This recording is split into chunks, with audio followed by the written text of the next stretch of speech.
Welcome to the FreePBX Quick Start Guide presented by Voxtelesys. In this video, we'll demonstrate how to set up an IVR in FreePBX. To begin, log into FreePBX Administration. Hover over the Applications tab and click on IVR from the dropdown. Click on the Add IVR button. Type in a name for the IVR. Type in the IVR's description.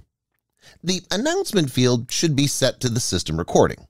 To configure a system recording, hover over Admin and click on System Recordings. Scroll down to the IVR entry section. From here, you can enter a digit or digits that you can configure to route to various different destinations.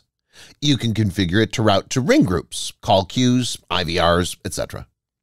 If you wish to add more IVR key prompts, click on Add Another Entry. When you're finished, click on Submit, then click on Apply Config. Congratulations! You've successfully set up an IVR in FreePBX. Check back for more helpful videos on FreePBX as well as other helpful guides.